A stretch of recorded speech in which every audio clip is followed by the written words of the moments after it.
Kolose pasal 2 ayat 6 sampai ayat yang ke-15. Kepenuhan hidup dalam Kristus. Kamu telah menerima Kristus Yesus Tuhan kita. Karena itu, hendaklah hidupmu tetap di dalam Dia. Hendaklah kamu berakar di dalam Dia dan dibangun di atas Dia. Hendaklah kamu bertambah teguh dalam iman yang telah diajarkan kepadamu, dan hendaklah hatimu melimpah dengan syukur. Hati-hatilah supaya jangan ada yang menawan kamu dengan filsafatnya yang kosong dan palsu menurut ajaran turun-temurun dan roh-roh dunia, tetapi tidak menurut Kristus. Sebab dalam Dialah berdiam secara jasmania seluruh kepenuhan kealahan, dan kamu telah dipenuhi di dalam Dia. Dialah kepala semua pemerintah dan penguasa. Dalam Dia kamu telah disunat, bukan dengan sunat yang dilakukan oleh manusia, tetapi dengan sunat Kristus yang terdiri dari penanggalan akan tubuh yang berdosa. Karena dengan Dia kamu dikuburkan dalam baptisan, dan di dalam Dia kamu turut dibangkitkan juga oleh kepercayaanmu kepada kerja kuasa Allah yang telah membangkitkan Dia dari orang mati. Kamu juga, meskipun dahulu mati oleh pelanggaranmu dan oleh karena tidak disunat secara lahiriah, telah dihidupkan Allah bersama-sama dengan Dia sesudah Ia mengampuni segala pelanggaran kita, dengan menghapuskan surat hutang yang oleh ketentuan-ketentuan hukum mendakwa dan mengancam kita, dan itu ditiadakannya dengan memakukannya pada kayu salib. Ia telah melucuti pemerintah-pemerintah dan penguasa-penguasa dan menjadikan mereka tontonan umum dalam kemenangannya atas mereka. Saudaraku yang dikasihi oleh Tuhan Yesus Kristus, ketika saya dan saudara percaya dan menerima Yesus sebagai Tuhan dan Juru Selamat secara pribadi, maka saat itu juga kita memperoleh keselamatan dari Allah, dan juga keselamatan saya dan saudara dijaga oleh Allah sendiri sampai pada akhirnya. Keselamatan itu sifatnya kekal, Allah berikan kepada saya dan saudara.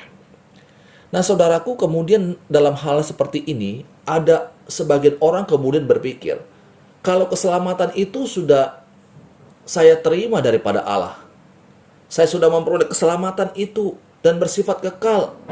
Kalau demikian, saya bebas berbuat dosa. Saya bebas melakukan hal-hal yang tidak berkenan di hadapan Tuhan. Toh, saya juga akan diselamatkan oleh Allah. Nah, Bapak Ibu Saudara, ini adalah pemikiran yang keliru. Karena orang yang percaya kepada Yesus, orang yang menerima Yesus sebagai Tuhan dan Juru Selamatnya secara pribadi, dia harusnya tidak berpikir untuk melakukan hal-hal yang jahat di hadapan Tuhan. Harusnya yang terjadi adalah kita melakukan hal-hal yang berkenan di hadapan Tuhan. Harusnya ada pertumbuhan dalam kehidupan rohani kita. Kalau kita perhatikan apa yang Paulus katakan kepada jemaat di Kolose, ayat yang ke-6. Kamu telah menerima Kristus Yesus, Tuhan kita. Nah, kalau sudah menerima Yesus sebagai Tuhan, maka apa yang harus dilakukan setelah itu? Karena itu, hendaklah hidupmu tetap di dalam Dia. Jadi ketika sudah menerima Yesus sebagai Tuhan dan Juru Selamat secara pribadi, maka hidup kita itu harus tetap di dalam Kristus. Dan ayat yang ke-7, hendaklah kamu berakar di dalam Dia.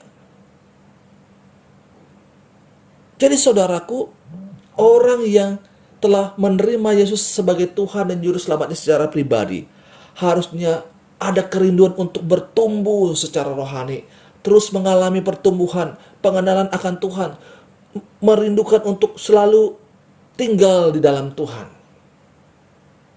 Saudaraku, mari dengan kita menyadari bahwa kita telah memperoleh keselamatan daripada Allah. Harusnya ini memberikan satu dorongan yang kuat bagi saya dan saudara untuk rindu tetap tinggal di dalam Kristus, berakar di dalam Kristus, dan dibangun di atas Kristus. Dan hendaklah kita melimpah dengan syukur, karena anugerah keselamatan itu Allah berikan kepada saya dan saudara.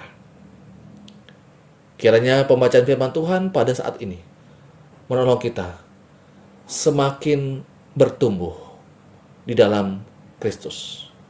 Roh Kudus akan menguatkan kita, memampukan kita untuk senantiasa hidup berkenan di hadapan Tuhan. Tuhan Yesus memberkati kita selalu. Amin.